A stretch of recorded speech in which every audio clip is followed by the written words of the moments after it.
This episode is sponsored by Next Move Games.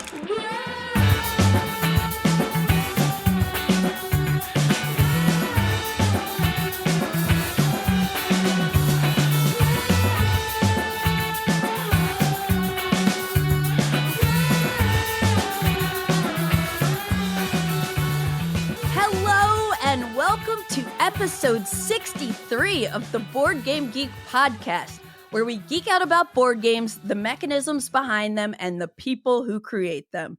I'm your host, Candace Harris, and I am super stoked to be here today with my good friend, Banzainator! Hey! Another LA-based content creator who just, loves playing a bunch of games and sharing her passion for different games, and mostly via Twitch live streaming, but all sorts of projects.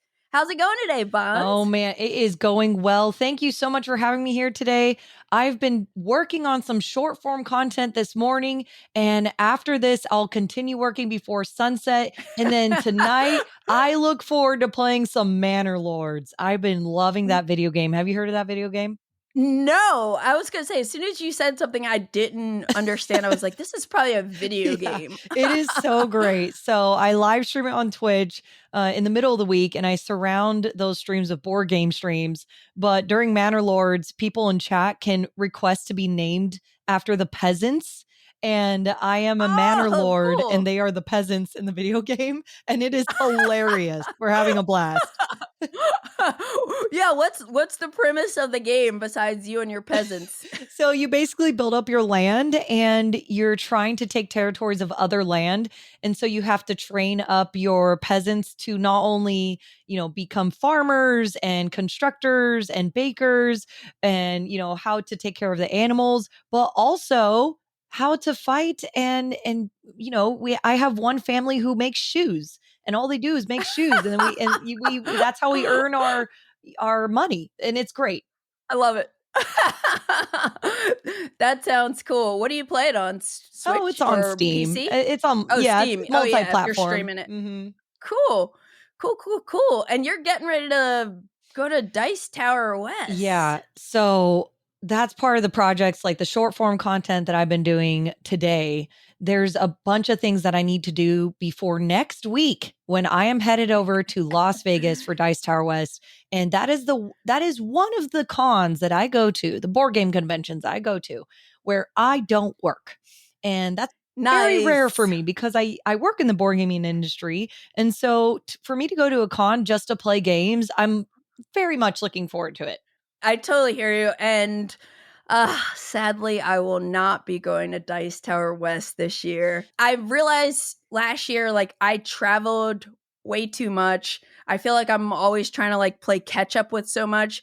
So I had to bail. Please give Amy and Maggie a big hug for me. I will. I haven't told them yet. I'm afraid to tell them that I'm not coming. Oh, no, you have less than a week. I'll figure it out. But that's good. You're staying busy.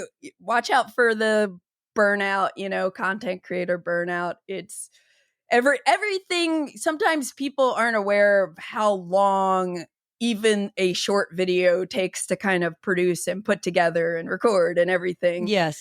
Yeah. And I've been talking to more and more people who are content creators in the board game world about it, because it's we're all kind of dealing with similar challenges, and sometimes we hold it in, but it's I feel better when I chat with people, and vent with people oh my gosh, I'm overwhelmed, I want to play all these games and talk about them, but there's got to be work life, game life balance in there somewhere, Exactly. I really want to get a poll out on social media, just asking other creators how long an average short form content video takes for them to make, including everything, including learning the game, filming the game, understanding how you're going to put your shots together, and then editing, and then writing your script if you're going to do that, and then figuring out when to post and actually putting it on the social media platform and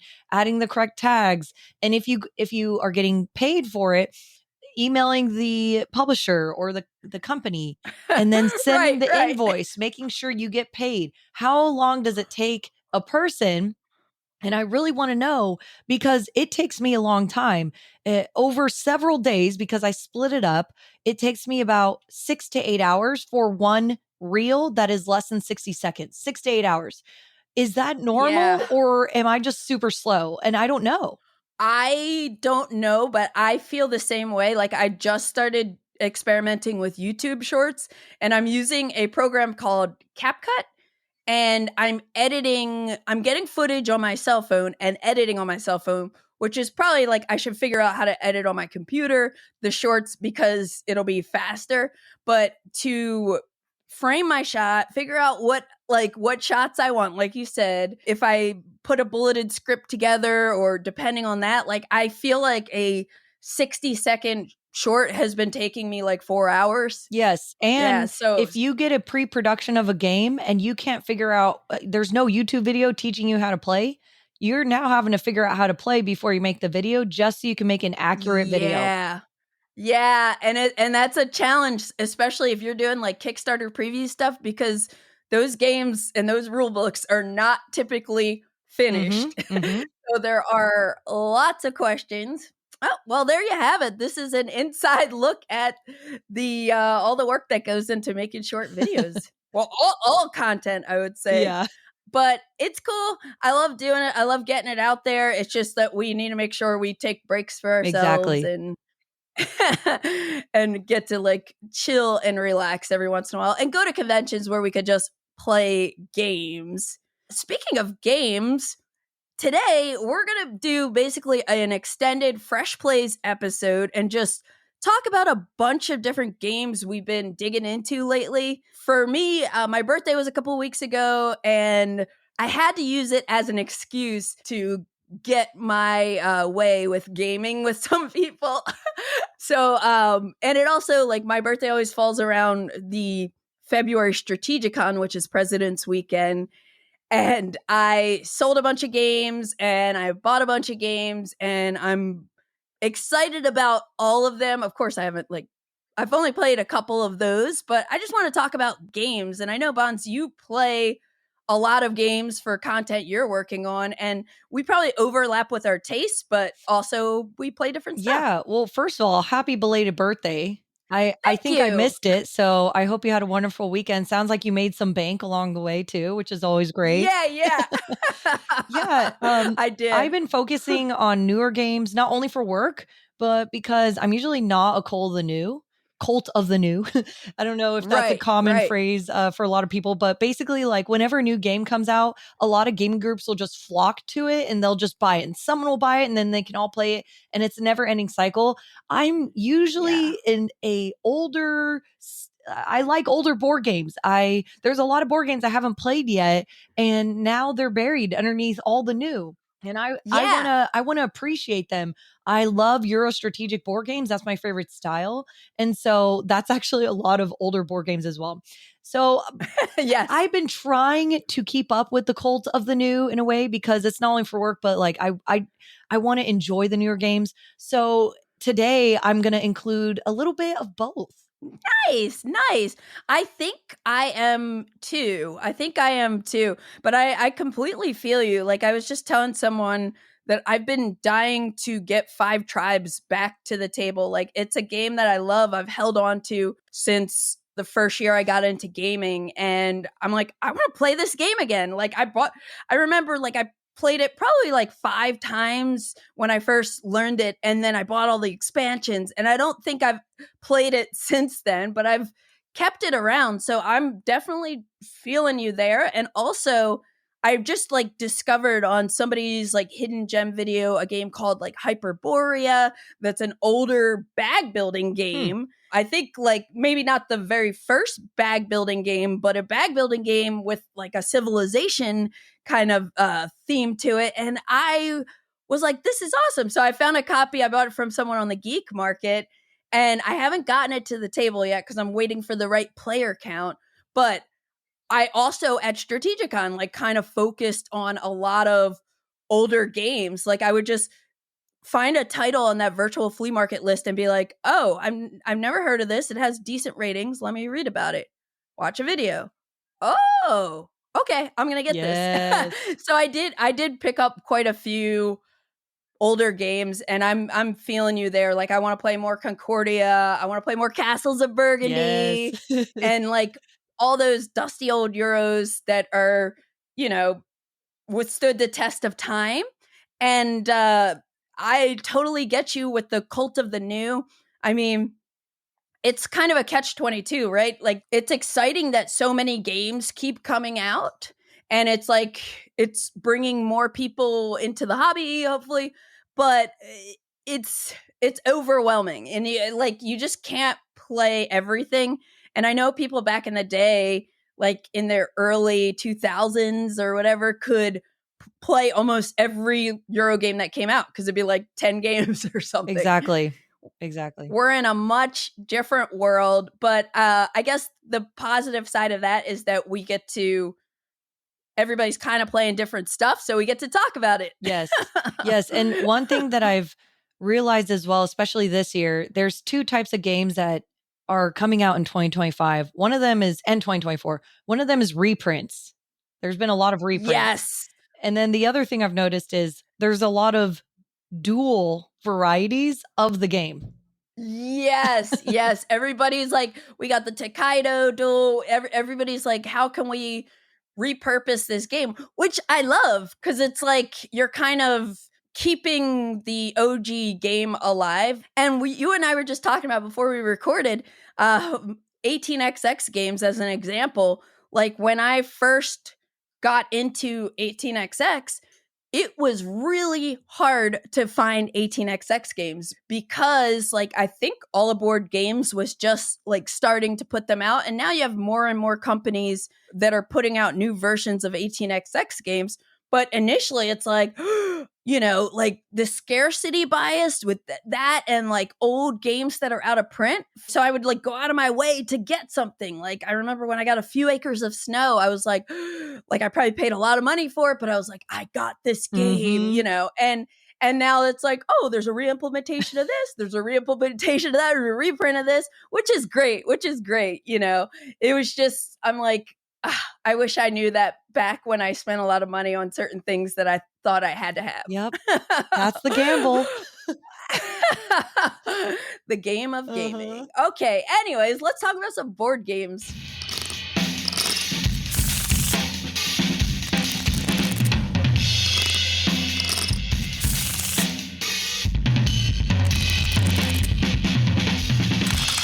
So it's kind of related to what we're talking about. My game is Azul Duel. Nice. Have you been able to play this one yet?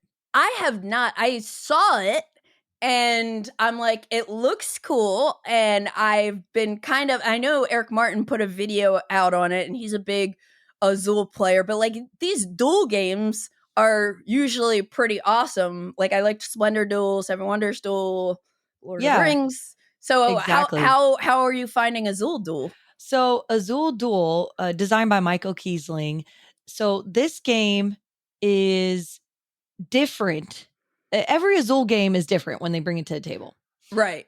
This game doesn't take as long as the other Azul editions, but it's more strategic because, when you take tiles from the middle of the board and you're adding them to your own personal player board, you know what colors you need to get. You know what patterns you need to save up for. Right. But in Azul Duel, you're getting these little squares called domes, and you're adding them to your board, and you're building out your own pattern. And then along with that, because this game is played over 5 rounds, you're also drafting tiles from the regular main board, and now you know exactly what colors and patterns you need based of what dome tiles you drafted. Ooh, so each board is different from the other player, and then you also get these little special bonus chips, which is also new to me, and 2 bonus chips of the same pattern or color can make up for a missing tile in your row. So even if you didn't fill up your entire row at the end of the round, you can use 2 bonus chips to actually just complete it and get those tiles onto your board and start clearing them out. Oh, cool. Yes. That sounds awesome. Yes, it is very strategic in that way. You can have way more than one color pattern in each row. It's not one per, thing as in the original Azul game. So it definitely brings a lot more for this 2-player variety. I know you can play other Azul games at 2-player, but Right. yeah, this one was way more puzzly to me.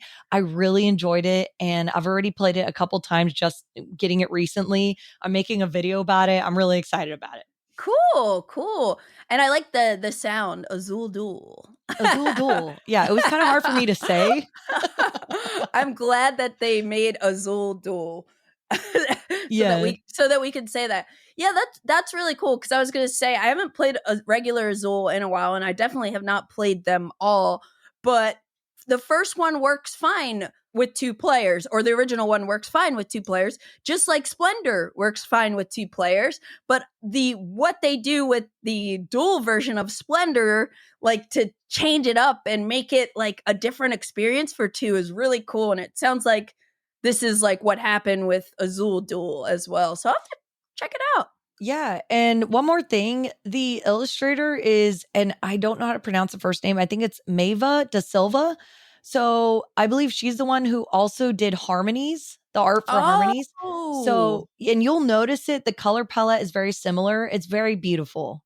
oh, cool.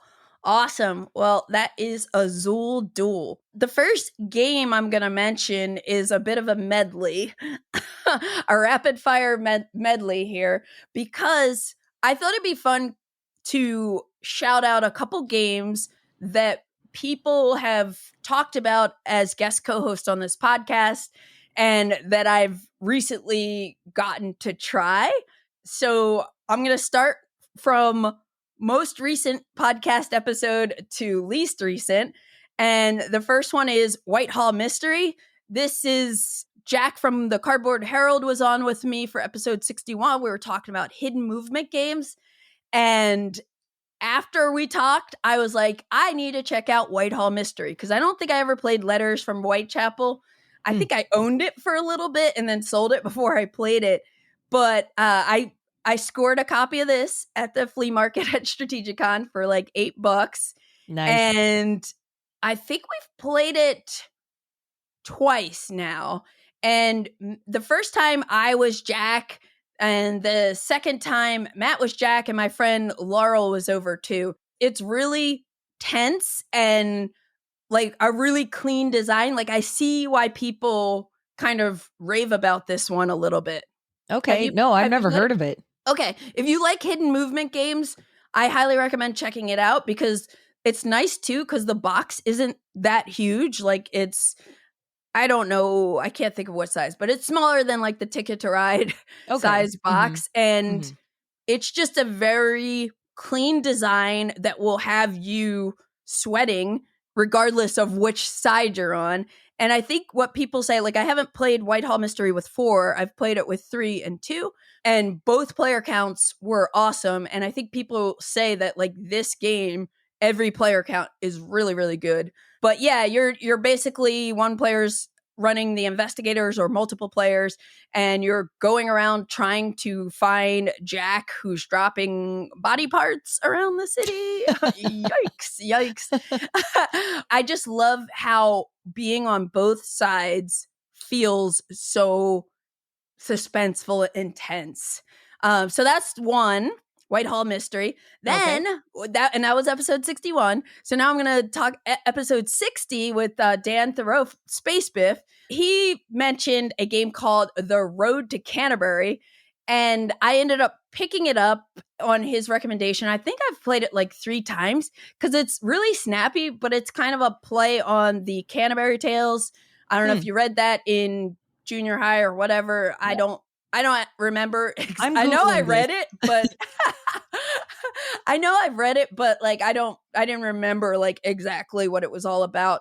But in this game, The Road to Canterbury, you are basically trying to pardon these pilgrims or coming to this town, and you're trying to pardon their sins to make money from them.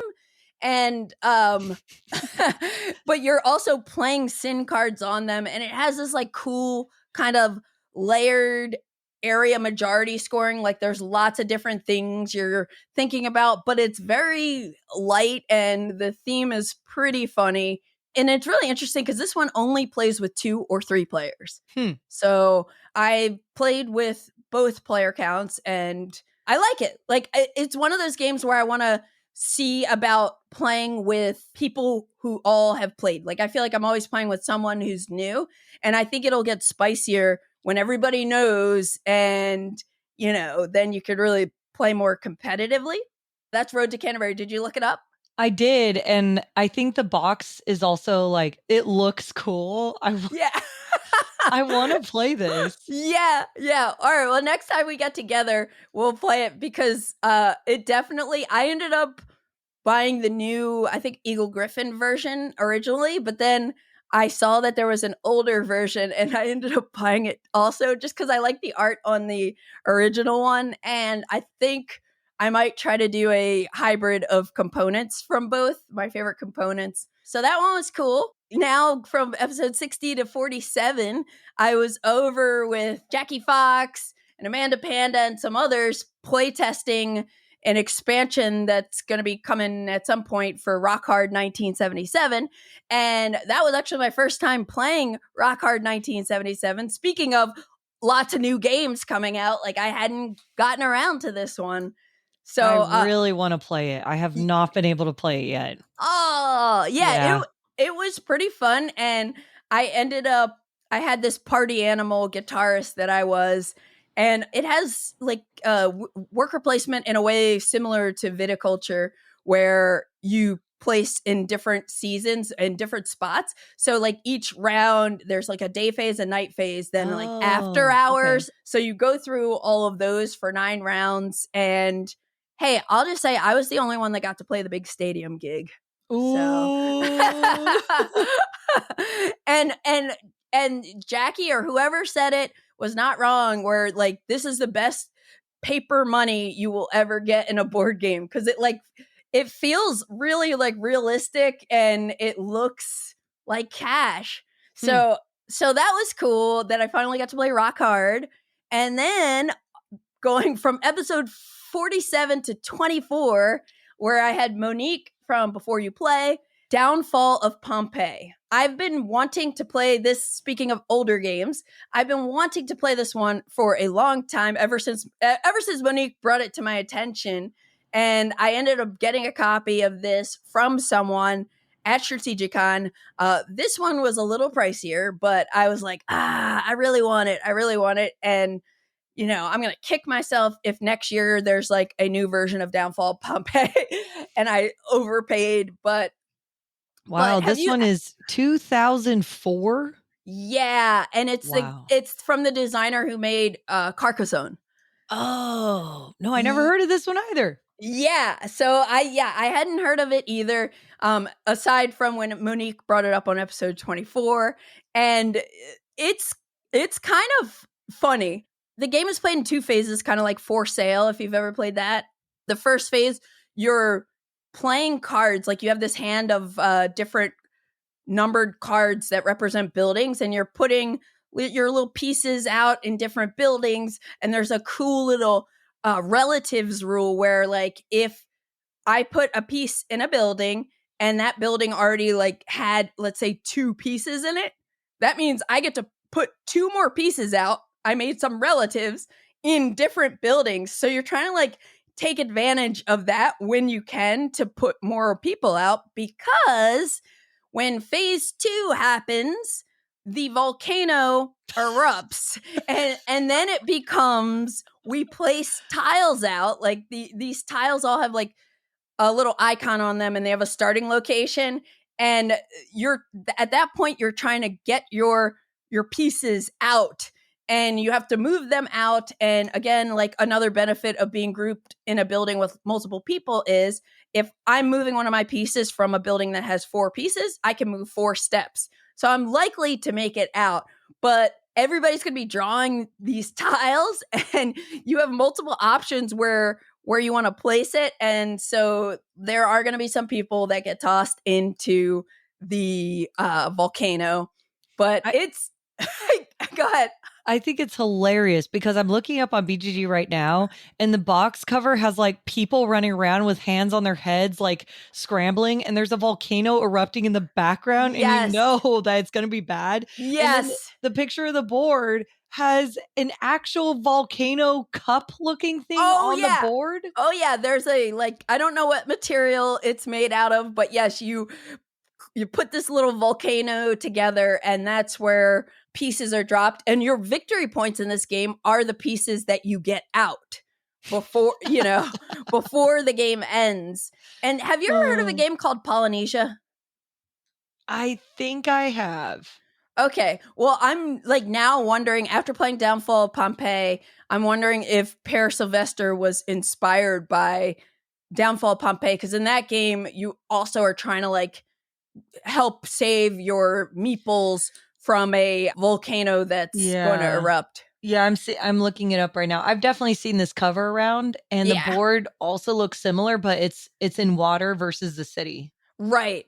And there's like this one is definitely like a little more complex. It's still like, when I say this one, I'm talking about Polynesia. Polynesia is a little more complex, like with what you can do. Like you're getting resources, and there's a whole thing where you need boats because you're trying to, instead of like get out of the city, you're trying to get far from the island where the volcano is on, and you can use other people's boats and move them when they maybe don't want to be moved. And it's really, really good. And I think it's one of those games. It came out, I think, in 2020 during the pandemic. So, people missed it, but it's really solid. I enjoy it. Okay, and the last one for my callback, we're going to jump from episode 24 to episode 7, where I talked about hidden gems with Cole Worley. Cole told me about a game called Serenissima, another dusty old Euro. And right after that episode, I tracked down a copy, and I don't even know, it might be still in print. So I bought the second edition, and I've had it in shrink for a while. And birthday week, I was like, you know what? Let's break this out. And we almost like learned it. Well, we pretty much learned it and played it, a 3-player game. And it was awesome. Like, my friend Ben and I were both thinking about it the next day. I cannot wait to play it with 4 players. But it's like this dusty old Euro where you have these boats, and you're going to be putting these galleys that can hold 5 pieces, and you need to have a sailor, at least one sailor, and then the other spaces can be more sailors and or goods, because you're going to be trying to produce goods at one port and then deliver them other places for money, but you can attack people too. So that's why, like, you can't, if you leave your port open and don't have any sailors there protecting it or build a fort, someone can come in and take over your fort. And during the like scoring phase, they're going to score points for your fort. So it's a very like, it's one of those games that's like really simple, like almost pick up and deliver, but the choices are really neat. And also, before you start the game, there's an auction for the boats. So each of these galleys has a number, and depending on your galley number, that's the turn order. And so if I have galleed 4 and 5, I'm going to get to take 2 back-to-back turns, one with galley 4 and one with galley 5. And, you can load stuff where you are, then move a number of spaces. And then after you move, you can either sell a good or you can battle an opponent. Wow. And if you choose not to activate your galley, you can do an investment turn where you can like buy more sailors or hire more sailors or get more boats if they're available. Because if you clap somebody else's ship, and then you could maybe on a future turn then buy that ship and like load it up. So there are all sorts of shenanigans. I'm excited to explore this one more. So that's my last one of my little medley here, Serenissima, and I have the second edition. Yeah, I was looking at the boat meeples on BGG as well. And I don't think I know another game like that. Yeah, where it has like slots that you put cubes, and it actually has the same, those like hexy kind of cylinders that Pompeii has. It's like an old Euro game thing. Yeah. Awesome. Well, what else you been getting into lately? So I recently got my Kickstarter edition of Ready Set Bet High Roller edition. Ooh, And nice. yes, I'm so excited. It's basically, so it's Ready Set Bet but giant. And people were already doing this themselves at home. They were like making the same style game using their own poker chips. The original game came out in 2022. This one is now fulfilling 2025. And it comes with poker chips. It comes with a huge case. It's a huge player mat. Everything is neoprene. For people who don't know what Ready Set Bet is all about, can you? Yes, it is a horse race betting game that can go up to 9 players, and one of the players can actually be the caller.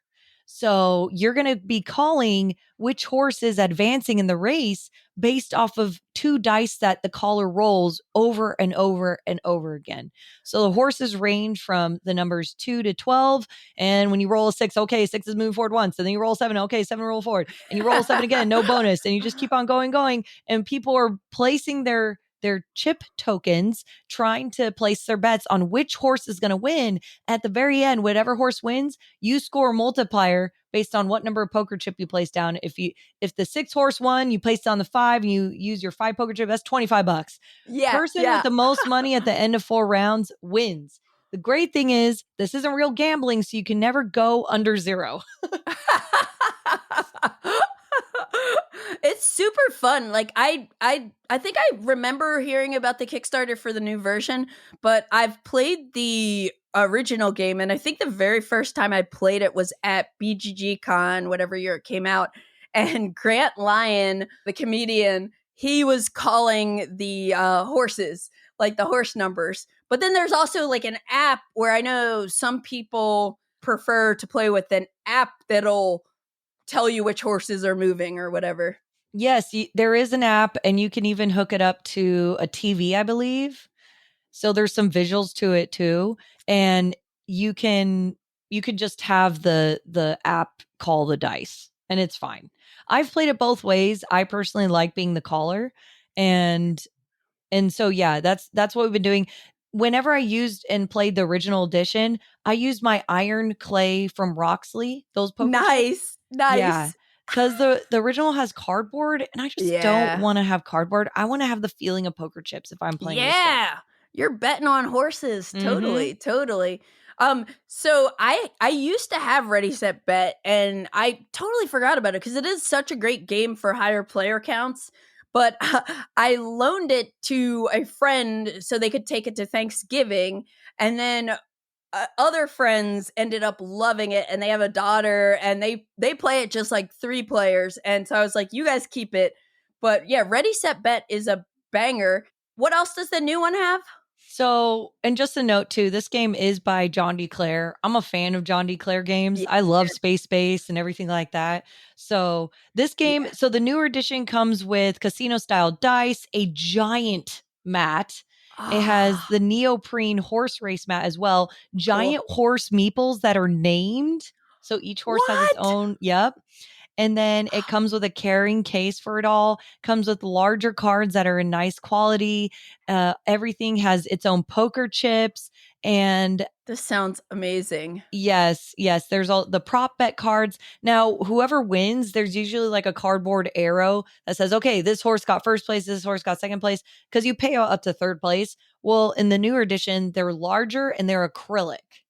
Wow. Very nice. I want to see. I'll have to look it up and see how big the horses are, because I'm a sucker for that kind of stuff. Like a couple years ago, I played, my friend Megan and Sam have this unicorn racing game where it's a betting game. I don't remember. It might be Unicorn Fever or something. There were a couple unicorn games at some point, but they had it where they had these giant, like, My Little Pony sized unicorns that we were like racing down the table, and it was so cool. And I know they make a different version of that game, but I was like, if I ever get this game, I have to have this jumbo version. Yeah. No, these aren't as large as My Little Pony, but hey, we can swap them out. Awesome. So that is Ready, Set, Bet High Roller Edition. Mm-hmm. Very cool. I might need to pick that up. Okay, so the next one that I'm going to talk about is my final medley. It's only a duo though, because it's the same designer. The games there are 2 card games. One's called Banana Boy versus Uni-Cone. Speaking of unicorns, exactly. And then the other one is Sky Towers. And these are both games from X-First Games designed by Charles Ward, who also does the art. So this is an indie game designer. And I think it was Amy and Maggie from Thinker Themer that said, hey, Candace would probably like this game. So he reached out and sent me both of these. And so let's talk about Banana Boy first. Banana Boy versus Uni-Cone. So this is a crazy memory game, right? So memory, where you put some tiles down or some cards and you flip and up. I see that. I'm trying to find a match. Nana or trio. Yes. Mm-hmm. Think about how if anybody who's played Nana or trio, if you're like me, where you're like, somebody flips something and then 2 seconds later, I'm like, wait, where was that 7? Or where was that 5? Or that's not a hat. Yeah, exactly. That's the other one. Thank you. That is the other game that I was thinking of that came out recently that has a memory element to it. Well, this game, you have these picture cards and they're various items and they're broken into 4 categories. So depending on the category of the item, the background is a certain color with an icon for anyone who's colorblind. Mm-hmm.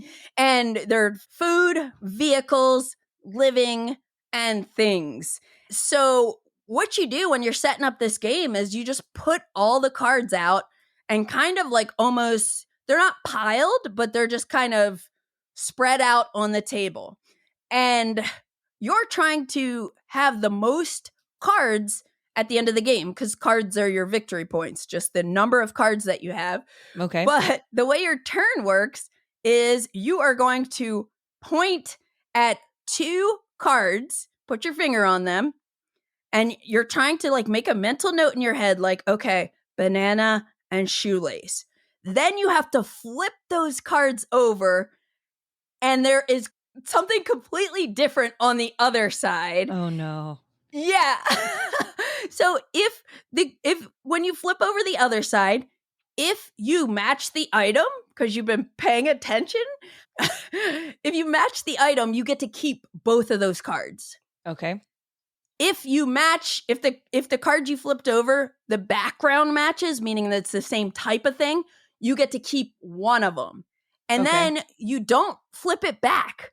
So now I'm like, oh crap, I already forgot. Was it an ice cream cone or was it a banana? I don't know. And then the next person goes, and they put 2 fingers on cards, and then you're trying to pay attention to what they're doing. And then they flip them over and you're trying to remember what was under there, but your mind gets so twisted because the minute you flip and you see different colors and different items, oh my gosh, we felt so dumb. Like it is like really wild and wacky and challenging. 'Cause like you would think too, as the cards like kind of go away, as like we start getting points, that it would be easier. But I felt like it even got harder. And we yeah, but it is like that's not a hat on steroids or something, Is this game available to get? So he's launching a Kickstarter in April for a new version of this particular one, Banana Boy versus Uni-Cone. So just find the BGG page, subscribe. I'm sure there'll be updates if this kind of brain burn wackiness sounds fun. I really do like his art style. It's just kind of like charming and different looking, very colorful. And I read somewhere on BGG, a quote from the designer is, the reason why it's hard to remember what's going on is because the new information, like on the newly revealed cards, interfere with the memory of what was there. And he said it's called retroactive interference in psychology. And so like he basically like knew about this psychological mind twist and like made a game to accentuate that or have people kind of be aware of how challenging it is. But you pretty much do this until there are only 6 cards left, then you see who has the most cards. There's one other little thing. You know how in like games like Splendor you can like reserve a card? Yes. Gizmos. This you can at any point on anyone's turn, you can reserve a card by putting your finger on it. But you have to keep your finger on that card till your turn. And that's one of the 2 cards that you pick. And it was just funny because we all like would be like, oh, I'm going to like reserve this card because I just saw something flip over there that I remember is down here. But then you're stuck. That's the only challenge. So if somebody interferes with your plans and they either flip the card that you were hoping to flip, because it's like, it's a, how do I explain it? Like, it's a double thing. Think about it. Like, it's like with regular memory where you just have the back and the front, it's one thing because it's like, oh, I put it down. I know what's down there. But the minute you start, if I flip something that you thought you knew and now you can't score it because somebody needs to flip it back to the side that you were aware of. You know what I mean? Oh man. Like there's a sequencing and it melts your brain, but it's pretty funny. I'm looking forward to playing this one more. I gotta try it out. Yeah. And then the other game from Charlie Ward is a game called Sky Towers.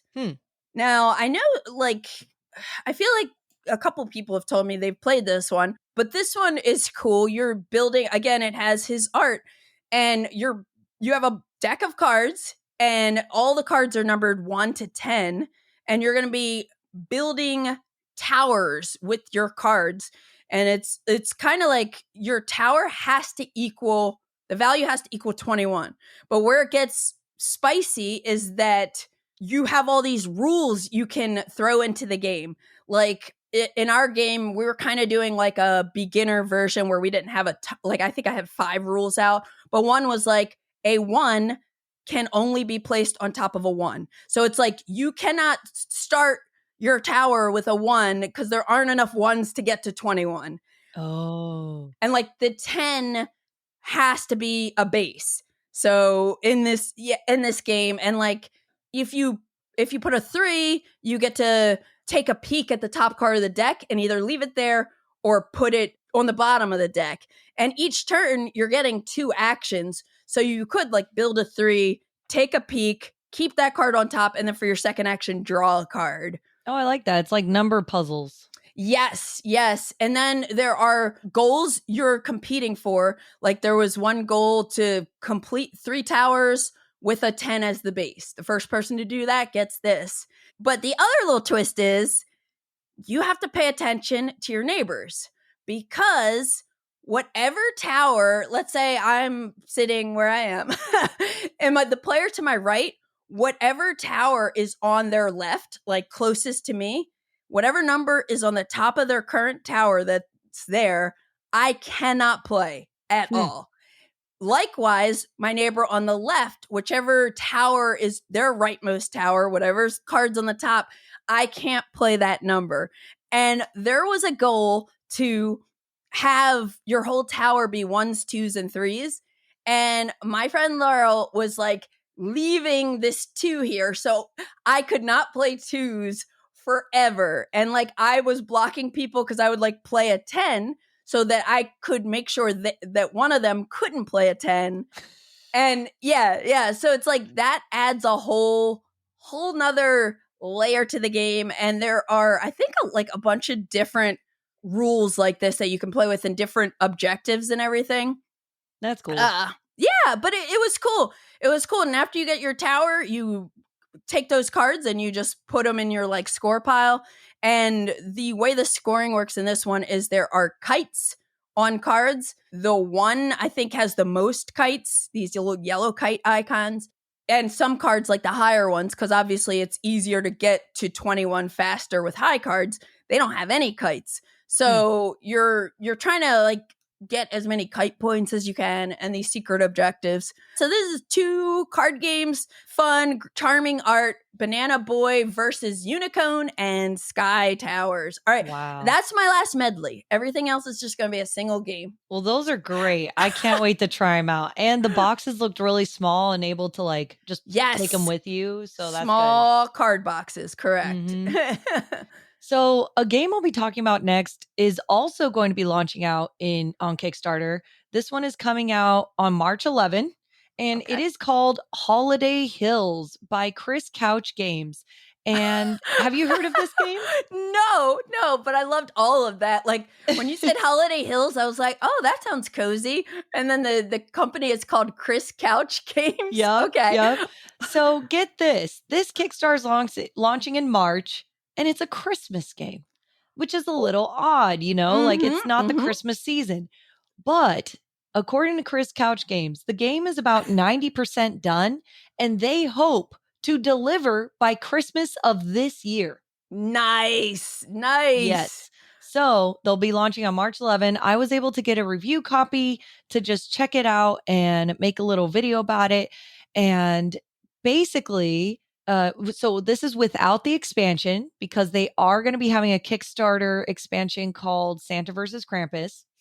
But in the base game, there's no Santa, which I thought was also interesting. So we are part of, I believe, the Tinsel Task Force, and we are humans and elves. And each player, it plays from 2 to 5 players. Each player has a sleigh. And we have to go around the board and we have to choose, are we going to be picking up presents or are we going to be delivering presents? I believe humans pick up the presents and elves deliver them. Okay. And the presents are actually dice. So whenever we pick up a present, we're going to roll a dice and add it to our sleigh. There's little pockets for the dice to sit in.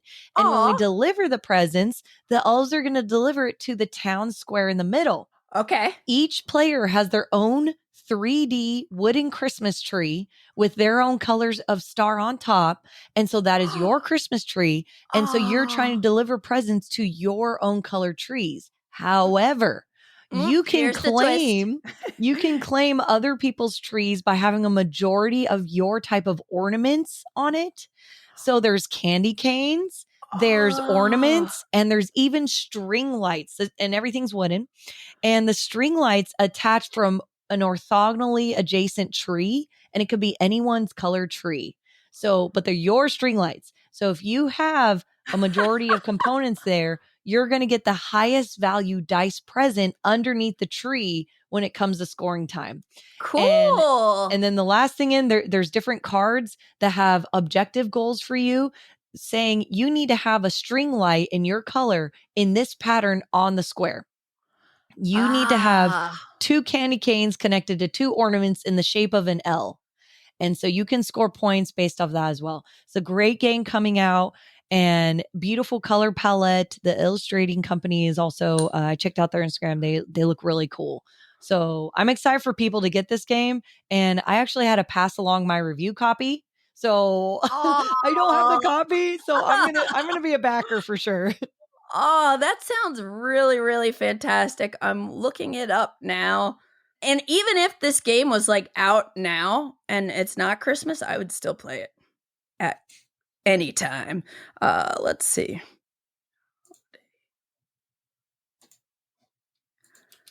Here, I just sent you a link in live stream chat to their website.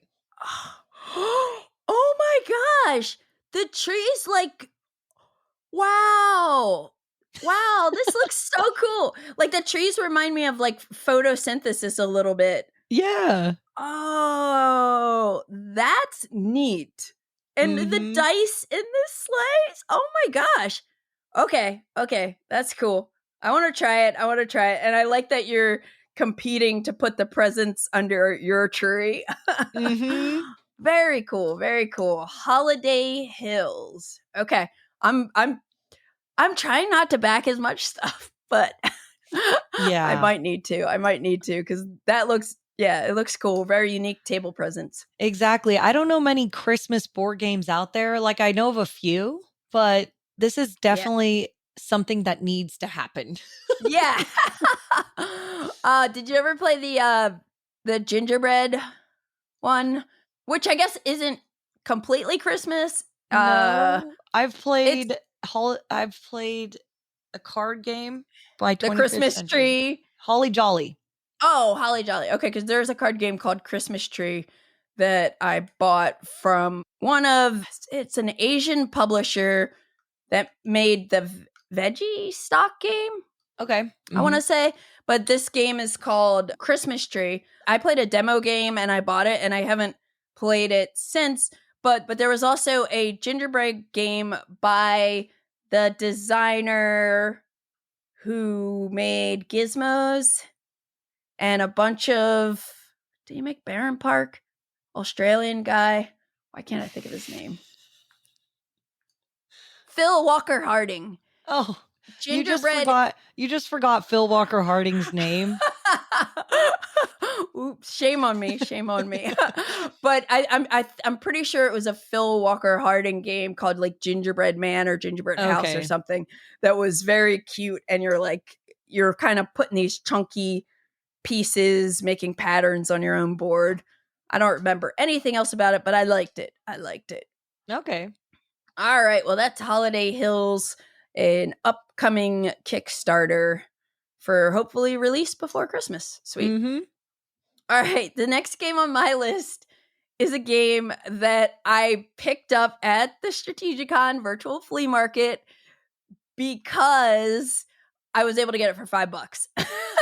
Wow. And this is a game called Kaosball, the fantasy sport of total domination. This is a very old Eric Lang game from 2014 and from Simon.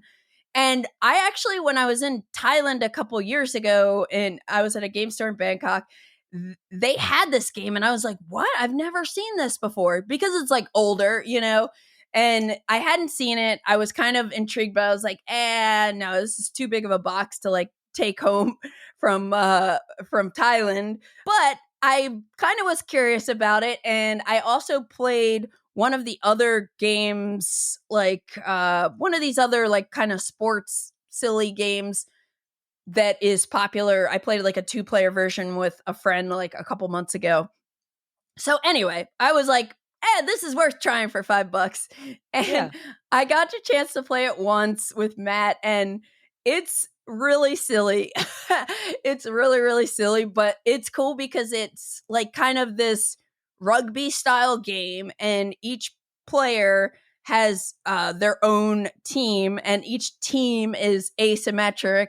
Like I had these kind of not barbarian women, like more were they like Vikings? I don't know. And then Matt was like these vampires called the Fangs, and like each team has its own like special ability.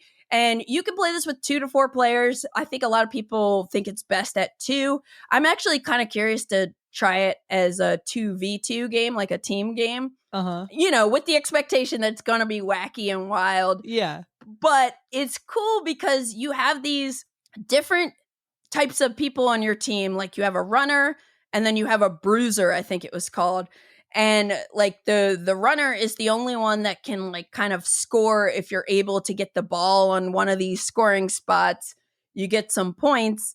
And they also have ringers, which we've only played the very beginning game, and so we missed out on the stuff that they say don't do for your first game, but it's cool because you'll usually start the game with an auction where you're bidding on these cool skills where you could further kind of customize your team and getting some ringers in, but you have to watch your money because during the game, you're either going to like activate one of your team members on the board and have them do something like run or tackle or whatever. But the other thing you could do is play a card. So you have these like tactics cards. So you're either going to like activate a person and do something, or play a card, which is going to let you do something else. But whenever you go to like tackle someone or try to steal the ball, you have to like do a challenge. I forget what it's called with them. And basically that means you play a card from your hand face down, both of you simultaneously, and you flip it over. And then you look at your base strength. So you have like 3 basic stats in the game, like one related to tackling, one related to stealing, and one related to something else sports bally, but Chaos bally. Yeah, chaos bally, exactly. But like the cool thing is, which I'm pretty sure we messed up when we played the first time, when you play a card, let's say I play a +3 modifier or you play a +2 modifier, this goes into a tableau. And when one player has a number of cards in their tableau, that's going to trigger the end of the round.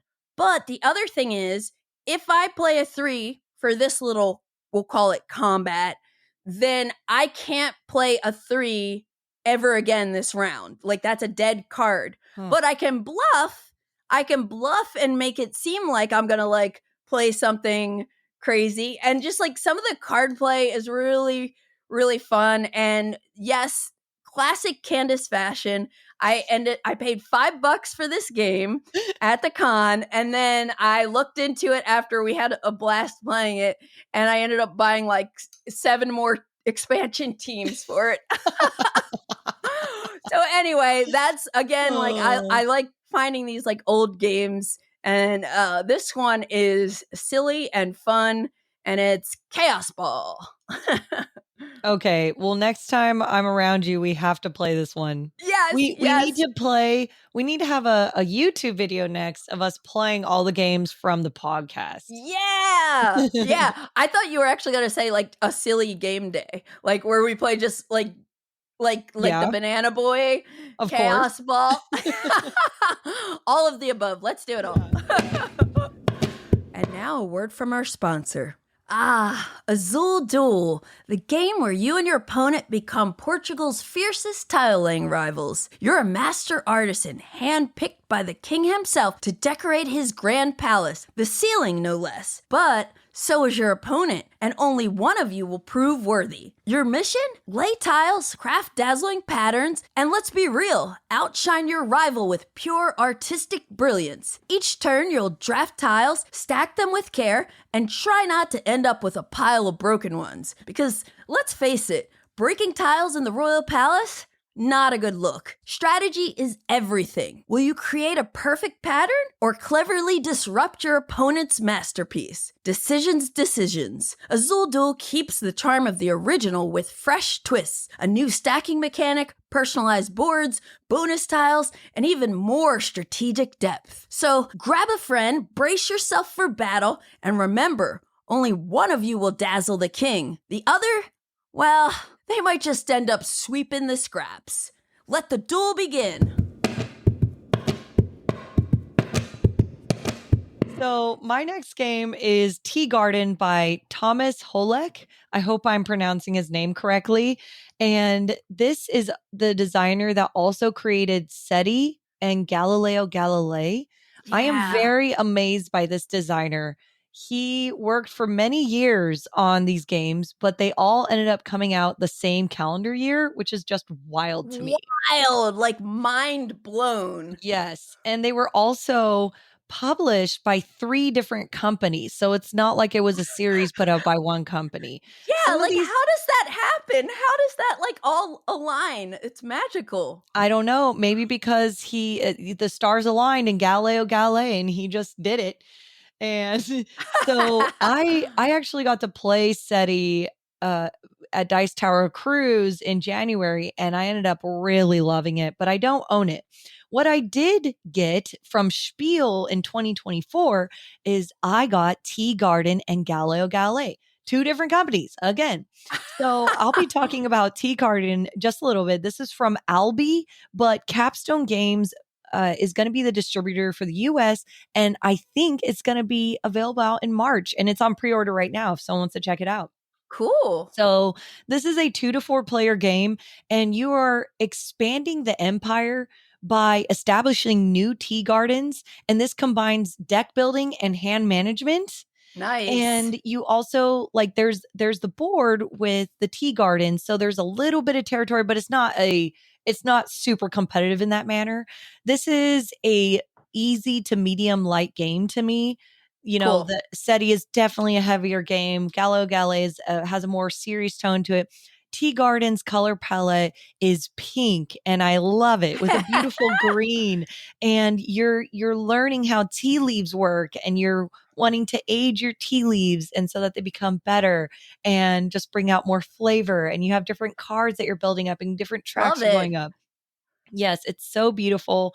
And I can't wait for people in the US to have access to this game, because not only does it have good shelf presence, but it's also just a really fun game to play at multiple player counts. Cool. And this one, Tea Garden, I think I remember hearing that it's only like an hour, or like how long is it? Or is it like an hour and a half game? I think it's about an hour and a half. Yeah. Okay. Mhm. Okay. Mhm. And I've played it at 3-player and 4-player. I can't remember if I played it at a 2-player, but Okay. they were just fine when I played it a few times at each player count, and they were just fine every single time, and brand new players every single time as well. Awesome. Awesome. And did you get a chance to play Galileo? I Galilei? do. Yes, I've played Galileo Galilei multiple times. I didn't want to talk about 2 games, but now I know it's okay. If I'm doing medleys, you can do it. Yes, Galileo Galilei is gorgeous. Now, I'm a Euro gamer. There's Mhm. beige, but guess what? There's also there's also beautiful constellation illustrations, Yeah, yeah. and you have this board that has a telescope that can rotate up and down, and wherever you point your telescope is the action that you're going to take. And I love games like that. And then you're also using dice. I love dice games, and those dice are going to help you acquire those constellations to discover them. You can also discover meteors to help you, and it's a race to just try and take over. And Ah, the cool. coolest thing is that you can establish these enemies from the church, because Oh, snap. yeah, because back in the day they didn't like astronomers. Oh, yeah. Yeah, so they will actually bring Wow. your score down by a ton of victory points at the end of the game if you don't persuade them. Oh, So wow. you're actually stacking up the people, and you're trying to persuade them and move them on your personal player board all the way over to the right so that they can become positive victory points. But if you don't, they're all like -5 per. It's Oh, snap. bad. Yeah. So you're trying to avoid being prosecuted or persecuted, Yeah, and you're yeah. and you're also trying to discover constellations. Wow, I don't think I ever knew that like thematic element was in that game. But I have a copy of Galileo Galilei that Albie hooked me up with at Essen, and I haven't had a chance to play it, but I really want to. And this is another reminder that I need to try that one, because I've played SETI a few times. Still need to play Tea Garden. But which one of these would you say, like, if you like, let's assume you had SETI, you had all 3 of them, but you could only keep one, Bonds. Ooh. Well, just real quick, I do believe Galileo Galilei was out by Pink Troubadour. I don't know if Albie had. I think Albie just had Tea You're Garden. right. Sorry. Yeah. Yes, you are totally right. And how did I forget that? Because their booth was like, had so much pink everywhere. It was really, really popping. Well, that, but also Tea Garden, the box itself is pink, so that's probably how like, why didn't Pink Troubadour get Tea Garden and then someone else get Thank you Galileo for correcting that. Galilei? So, oh man. See, I that so Galileo Galilei is a weight 2.96 out of 5. Let me look up SETI on BGG here. So SETI's probably like a SETI 3.4. 3.73 according to Ooh, BGG. ooh, yeah. That's Does higher that than I would envision for SETI. A little higher than I would So envision. the thing is I don't think Galileo Galilei is a good 4-player game. Okay. I think it adds too much time without changing the gameplay. So also I played the solo mode of it. It's freaking impossible. I don't know if they play tested that thing because there's no way you're gonna win. Like someone try to win solo mode in Galileo Galilei, you won't. Like there's something wrong with it, you know? Man, that's a really hard one. You know, even though I love Tea Garden's look, it's a little on the lighter side for me. I think I'm going to have to go Galileo Galilei or SETI. Okay. SETI definitely like challenges my mind the most, and I love that. Galileo Galilei is very comfortable for me, and I just love sitting down with it, and I could play it anytime with any time from 2 to 3 player count. So Okay. I don't know. I don't think I can answer that question. They're different to me, which is great. Yeah, they are very different, which is, that's another really cool thing that it's not only does Thomas Hullock like have this like real strong passion for astronomy and put that into SETI and Galileo Galilei, but the fact that these games are all different beasts is really, really cool. Mm-hmm. I've only played SETI, so I can't really speak to this much, but I haven't even played SETI at all player counts yet. But one of the things I really love about SETI is the alien boards. Like, you don't know exactly what you're going to find and how that changes the rules up. And I also like how the board rotates and like there's some cool card play in it. Mm-hmm. Yeah. Can I just say one thing about SETI? Yeah. Okay. So in 2025, I kicked off the new year by losing every single board game I played. Oh, no. I could not. Yep. I never got first place for a very long time. And I play a lot of board games. And it was starting to become depressing. Like, I don't play board games only to win. But if you're constantly losing and it's a bad loss, it doesn't feel good. No. Yeah. And SETI, I played a 4-player game and everyone is very competitive. It was at Dice Tower Cruise. And I played against some very, very skilled people. And SETI broke my loss streak. I got first place. I was like in suspense listening to this story. So I might be a little biased because it broke my 2025 loss streak. That's awesome. That's awesome. And that was actually reminding me of that board game documentary, The Hobby, where you're at the World Series of board games. And I think were you playing was it? I was playing Blood Rage. Dune Imperium. Oh. Did you play Dune Imperium also, or was it just Blood Rage? I played Dune. No, I didn't play Dune Imperium. Okay. I played Blood Rage. It was Blood Rage. Splendor, Acquire, and Raw. Okay. I just remember your cameo in that documentary, and it was really cool. And as an aside, I was talking with Simon, texting with him the other day, the director of The Hobby, Tales from the Tabletop. It is slated to hit the streets in Canada in May, and he is anticipating it'll be available in the US shortly after that. Okay, that's great because I have yet to see it. Yeah. I feel spoiled because I've seen it now like 4 times. I like it. I'm definitely a little biased because I'm friends with Simon and I love board games and I'm in it too. And oh, really? That doesn't sound biased at all. But it really is like does a great job of having like feel good moments, funny moments, but also sharing like what it is that we all love about this hobby and modern board games and the community and everything for people who have never, who aren't in that world. Mm-hmm. It really gives a nice little peek at what's going on in our heads. Oh, I can't wait to see it. Awesome. Yeah, I think if it's in theaters, we should like get all the LA gamers to like. We should rent a theater room for a showing. Yeah, that would be cool. All right, you're in charge of that, Bonds. Oh, great. Why did I say that? Just kidding. All right. So that was Tea Garden and Galileo Galilei with a little SETI on the side. The next game I'm gonna talk about is something that I backed. It might have been on BackerKit. I don't think it was Kickstarter, but it's an old game that has a new version for like, I think the second or third time. It's Innovation Ultimate. And this is the Carl Chuddick game, originally released in 2010.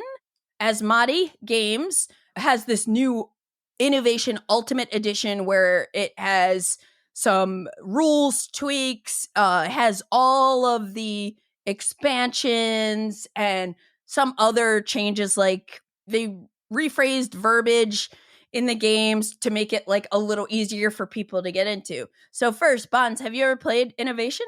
I have never played it and I've never seen it. And I'm looking at BGG and I don't even know what I'm looking at. Fair.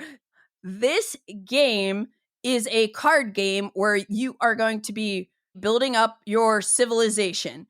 And it starts like you'll set it up by putting these decks of various age cards, like age 1 through 11 in this new version. I think the previous versions went age 1 to 10.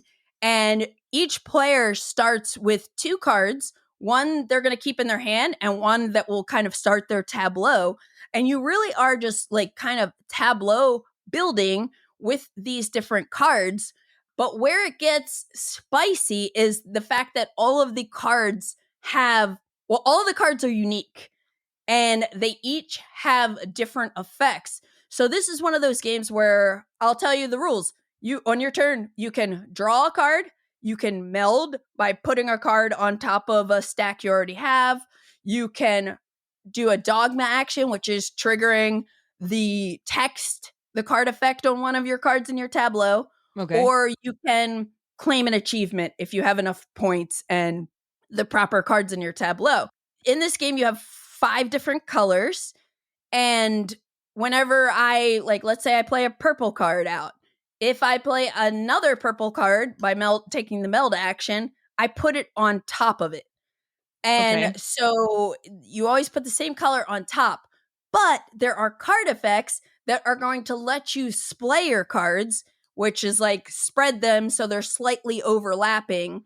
And it's kind of wild because there are 4 types of splays that you could be doing in this game. Like one is splaying the cards to the right. So the top one will be always, you see the whole card, but then the ones underneath it, you just see like the icon on the left.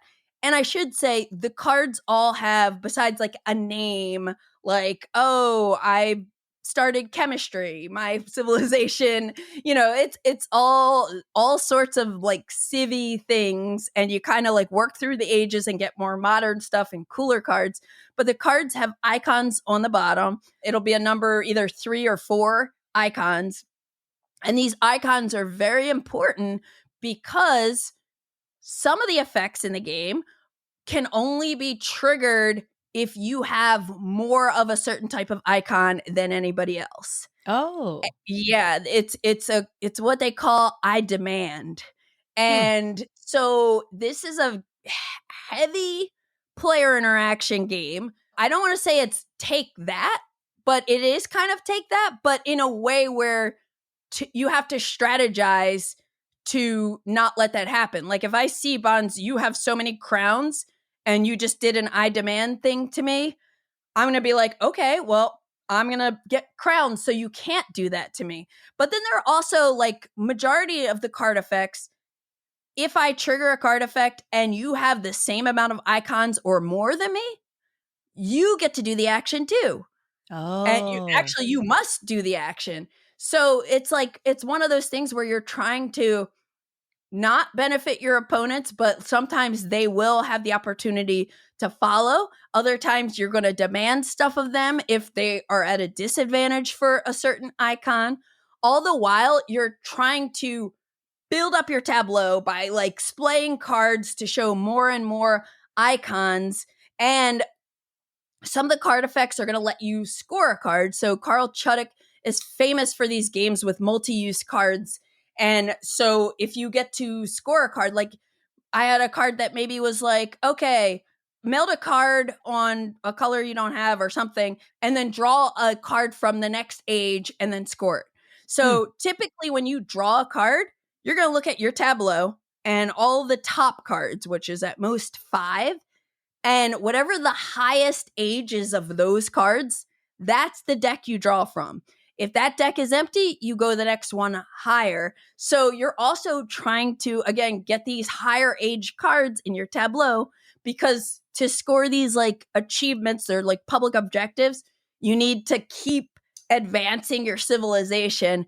And it is a banger. Like, I played it once. Like, I have an old version of it like years ago, a 3-player game, and it really resonated with me. And I haven't played it since until I just got my Ultimate Edition, and I taught Matt, and he actually like really liked it too. And I crushed him. So he really liked it, because he definitely has a like winner's bias when it comes to how much he likes different games. But yeah, the only challenge is, it's like, okay, I have everything now in this box, and the box is like Ticket to Ride size, I think, just about. But I also have the old version, which is just a deck of cards like this. The box size is like the Mind or something. So I think what I'm going to end up doing is having a way to easily take like the base game cards in a like deck box if I'm traveling, because I don't want to travel with this whole big box. But I do, as a completionist, I do like having everything, and I'm excited to explore it. Like, there's a team variant. It's super fun and weird. Like, I feel like you need a full game, and then you'll be like, oh, okay, I see what this game is doing. But it is really, really fascinating how you can like strategize to try to play your cards in different ways, do things to like get points. And there are 2 ways the game will end. One is if you go through all of the cards, or you run out of cards in the last deck. And then the other way is if one person claims 6 objectives or achievements in a 2-player game. At least it's probably different for other player counts. But so you're like racing to get these achievements, and meanwhile there are cards that'll be like, get rid of such and such achievement. And it's really, really something else, and I can't wait to play it more. I definitely Does that sound like something that you might get into? Yeah, I'm looking at the backer kit page. Yeah.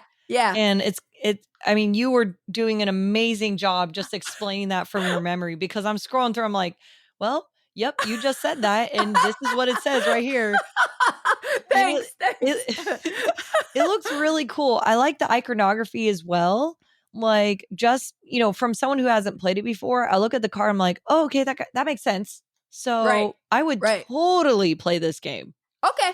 We'll add this to our list too, because it is like, there's just, I love games where there's a lot of game in with a deck of cards, Mm-hmm. and it's also like the fact that this game, every time you set it up, whether you're just playing base game, you're going to have so much variability depending on the order people get cards, what shows up. Sure, you always start age 1, but like, you might go from age 1 to age 3 because of something that came up, or not. Like, there's just so much variety, and you have to like watch what your opponents are doing.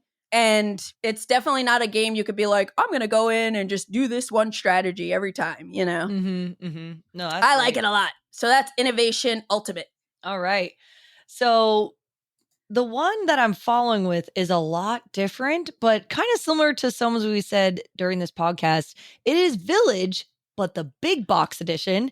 Ooh. Yeah. And this game isn't brand new. It came out in 2023 for the big box edition, and the original one came out in 2011. I love Village. It's so fun. So Village, the oldest edition, was one of the first board games that I've played as a hobby board gamer. And it was so cool being able to take my people and put them on the board to do different actions to affect everything else in my game. Yes. So when you're first starting out the board gaming hobby, don't let the higher complexity levels scare you. It is a 3.06 out of 5. It's an orange, but it doesn't feel like it when you're playing. Yeah. And when I saw that they were remaking it into a big box, I was so excited because it comes with all the expansions, plus it adds a new one because they have expansions for the older one as well. And the older one was out of print. So, and I still have my first copy. Oh, And nice. and so the Village Big Box, I think, was like $100, and I wasn't able to afford it for several years.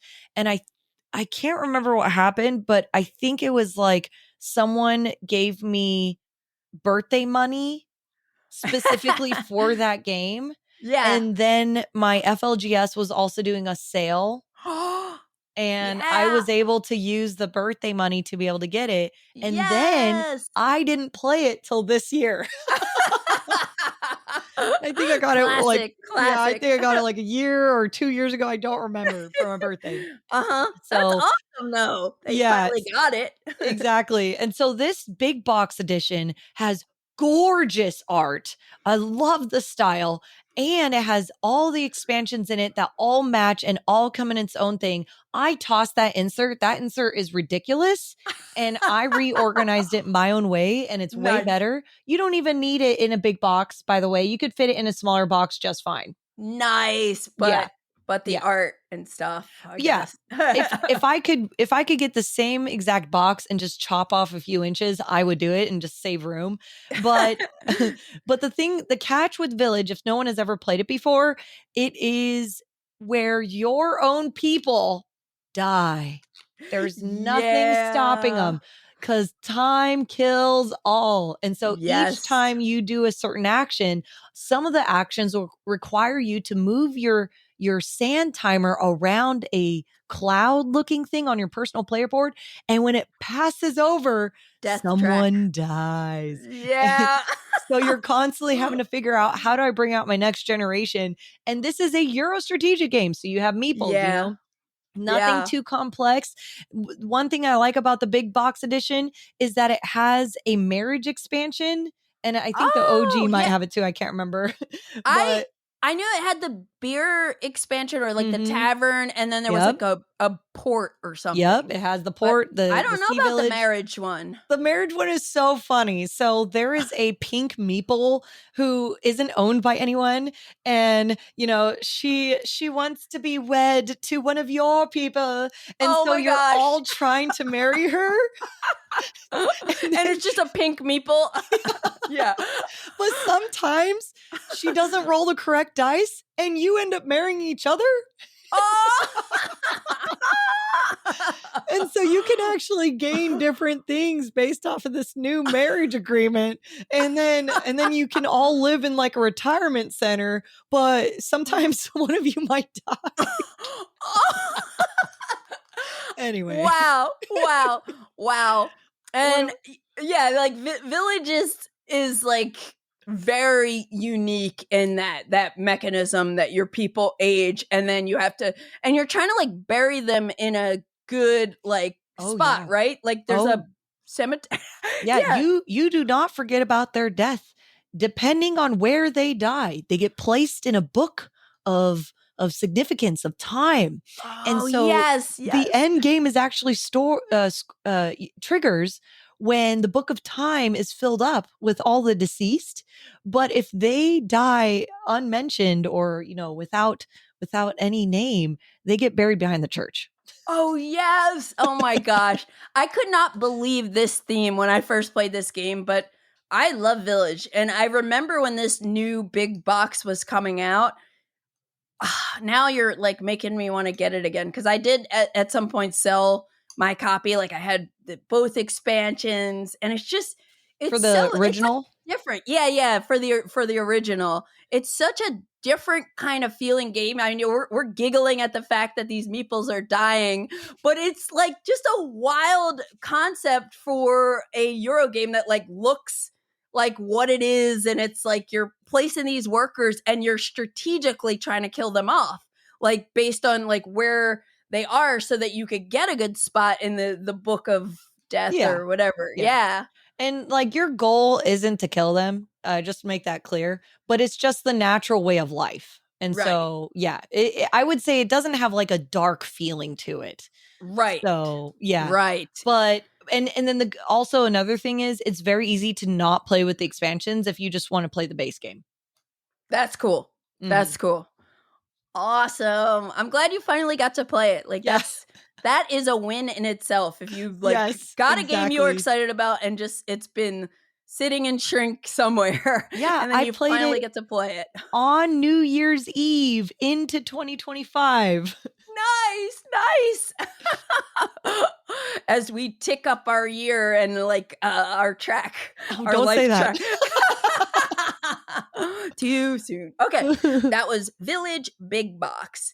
So the next game I'll mention is a game that I just played recently for the first time. I've been really, really excited about it. It is called Vagrantsong. And this is a game from Weird Games, who was kind enough to provide me with a review copy. It's designed by Matt Carter, Justin Gibbs, and Kyle Rowan. I want to say it was like 2022, because now they have quite a few expansions for this game. But it plays with 2 to 4 players, and it's a cooperative, kind of like adventure, story-driven boss battler game, which has a very unique look to it. You're a video gamer, so I don't know if you've ever played Cuphead, or you're familiar with it. Like that old-timey cartoon style of art is in this game, and the players, we are working together as vagrants, and everybody's going to get to be their own vagrant, and all the vagrants have their own like special little passive ability. And this game comes with acrylic standees, which are really, really nice and add to the table presence.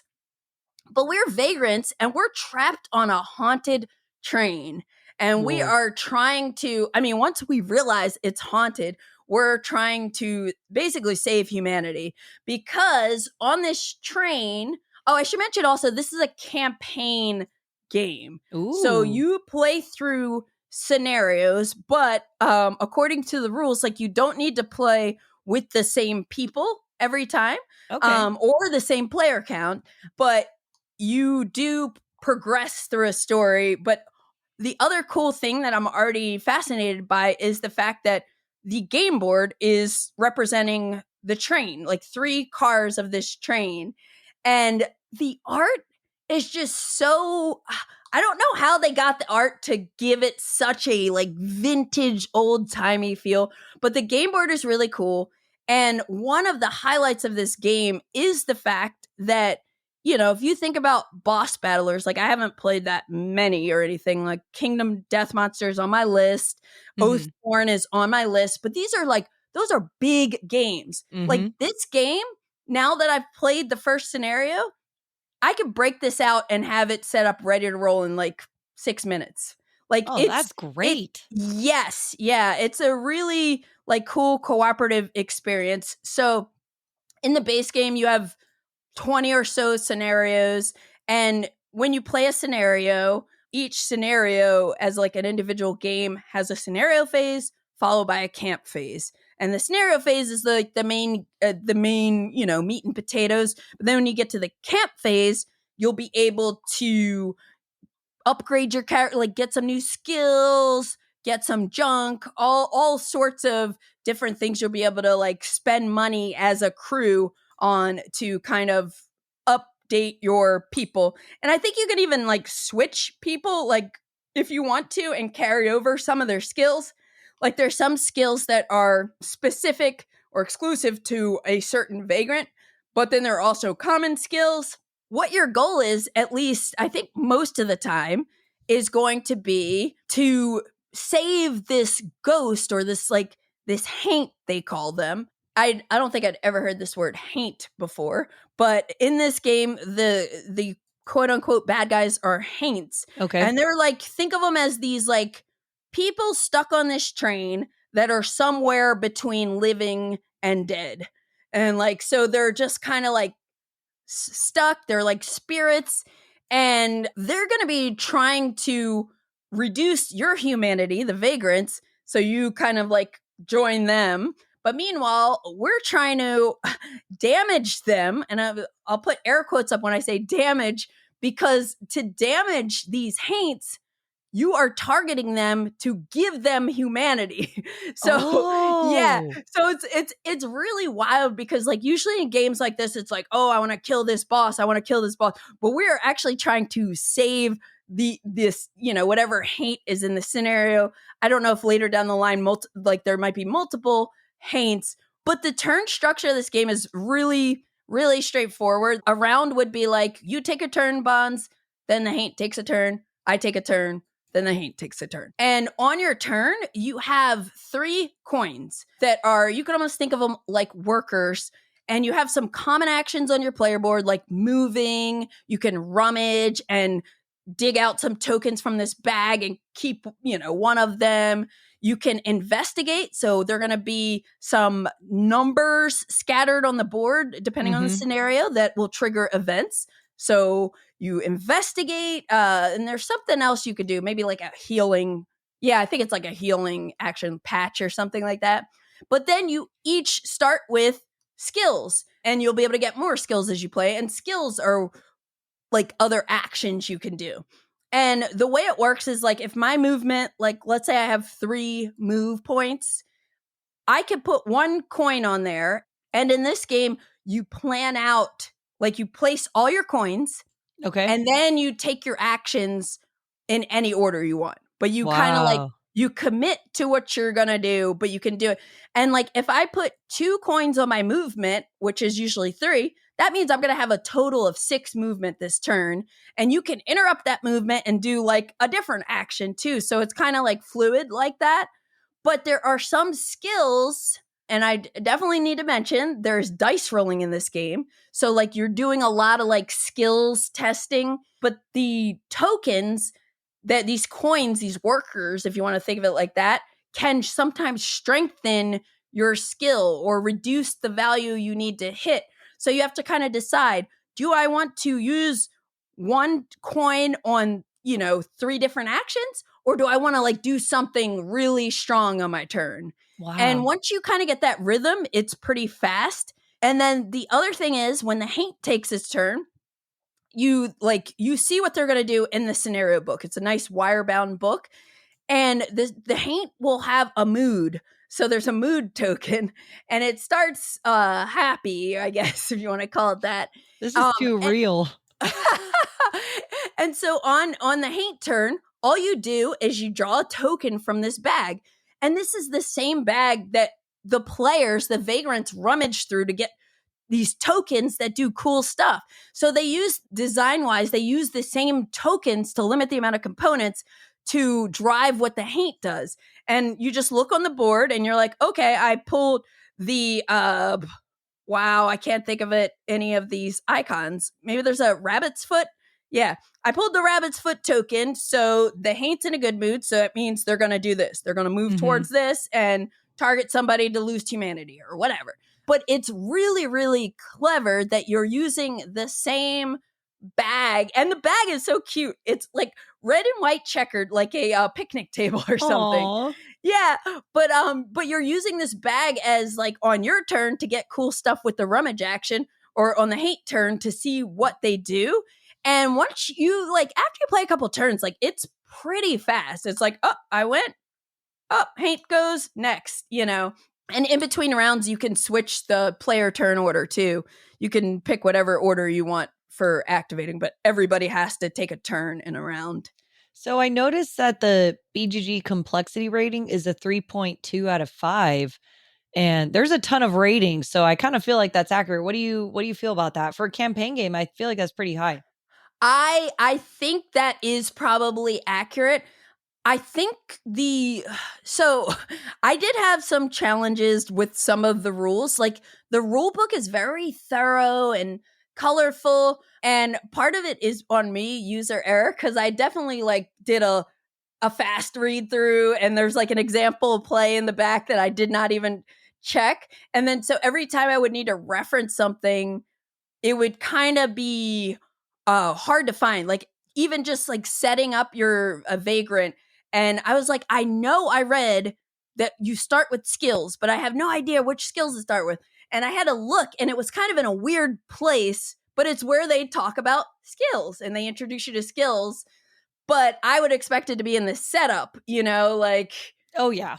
And I get it because it's a campaign game. So it's like after you know the basics, like, yeah, you start with skills. But I would say, yes, I think the complexity comes with a little bit of controlling the haint. I think, but overall, like, honestly, no, it's not like that bad. But I think it's mostly going to come with like targeting. Like when the haint moves, like it picks its target first and then moves. And then there's like a priority list, which they have really nice on a player aid. So I think like I really anticipate that our scenario 2 is going to be way smoother because we got through that learning game. But yeah, I would definitely say it's like about a medium, maybe medium plus complexity. All right. The story element is cool. It's like not too much reading for people who aren't into that. And another thing I thought was interesting was when you lose humanity, because that's usually like how the haint is going to damage you. You have your own humanity track, and once your humanity runs out, you take a wound. And to take a wound, you have to flip over one of your skill cards or your junk cards. So it's like you're losing access to something. But I was like, that's a really like clever way to track damage and to give you a choice to like what you want to flip down. And if you ever get to a point where you are completely wounded, your player board flips over and now you're pretty much like a ghost until you build up humanity again. And that didn't happen to us because we were like, newbies, and we were like kind of playing really conservatively. But yeah, you also have like rituals that they're like kind of like public objectives or side quests. And yeah, I really liked it. And it's like one of those games that I keep thinking about now, like I'm like and I felt bad because I taught it and I wasn't like as prepared as I should have been to make it a smooth experience. But then now that we get it, like I played it just 2 players with Matt. We both liked it a lot. And I guess one other thing I'll say, in order to like defeat the haint, you have to lower or increase their humanity enough times. There's like a break track, like, you increase it to the limit, they break. And then you move up the break track and then you reset their humanity. And so you're trying to do that multiple times, at least in the first scenario. But I really like this game so far. It's like just feels different, looks different thematically. It's different. And I'm looking forward to exploring this one more. Did you get this at Strategicon for $5? No. This one was a review copy. Oh, okay. This one was a review copy, but no. Oh my gosh, what a deal that would be. but yeah, that is Vagrantsong. Okay. So this next game that I'm talking about, for some reason, I didn't realize this. So Village Big Box came out in 2011, 2012. Okay. They had a reprint in 2023. The next game I'm talking I'm talking about is Castles of Burgundy Special Edition. It came out in 2023 and the original was 2011. Whoa. Yeah. And both of these games are in my top 9. That's so cool. Yeah. What a coincidence. Yeah, exactly. So Castles of Burgundy Special Edition is my number 1 favorite board game of all time. And the reason why it's on this list is because I just got to play with you. Yeah. And we played with the minis. That is really exciting. Yeah. And I was your first play with the minis. Yes. So I backed everything except for the miniatures for the extra tiles when it first came out during the first printing, because they've already done Awakened Realms, and Alea has already done a reprint of the special edition. Like this is their second time doing it. So because it sold out the first time. Oh, wow. Yeah. So they've done 2, I think in the past 2 years or something. But so I was able to get the miniatures thanks to Awakened Realms digital because I did some work for them for just because I was doing it. Like it wasn't contracted or anything. Yeah. And they're like, oh, would you like a board game? And I was like, they're like, you can pick any. I go, any? And they go, yeah. Believe it or not, I picked the miniatures, For like yeah. additional. I didn't pick any of the other Awakened Realms games. I was like, no, I want these miniatures for Castleberg. They're like, you're weird, but okay. It's one of your favorite games, right? Yeah, and I had everything but the minis for it. And so I finally got to play it with you. And I wanted to hear your thoughts about it too, which is why I picked this game. But yes, this is a medium Euro strategic board game, and it's just so fun. I have never played it solo. I don't really care to play it solo, but it Can does you play even one play to it four solo? games. Is the new version solo, or has it Yeah. always had a solo? I think it's always had a solo mode. So there's 3 different printings of the Castle Burgundy. There's the OG, which was 2011. Then they had the anniversary edition a year or 2 later. And I really don't like the anniversary edition. And then this special edition is way better.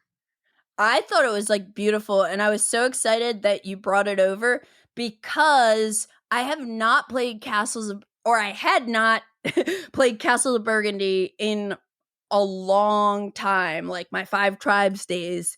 And I just remember like really liking it. I've held on to it. I have like the dusty, crusty old one. It's nice, it's classic looking.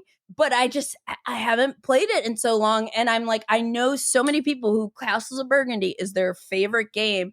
And I'm like, I want to play this again. So you having the like fancy, shiny new version was awesome. And the miniatures were really cool too. Yes. Because like you said, you can just swap out the miniatures or add them onto the nice tiles right after when it's not your turn, so it didn't like slow anything down. Exactly.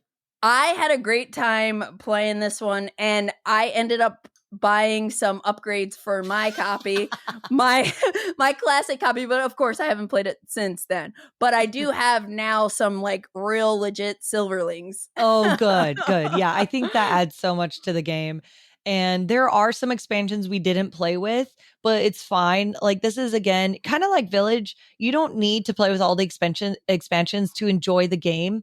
We didn't play with the Vineyard expansion just because I thought it would add just a whole nother segment to the game. There's actually an additional board that attaches onto your own player board. It's not in the original version. Whoa.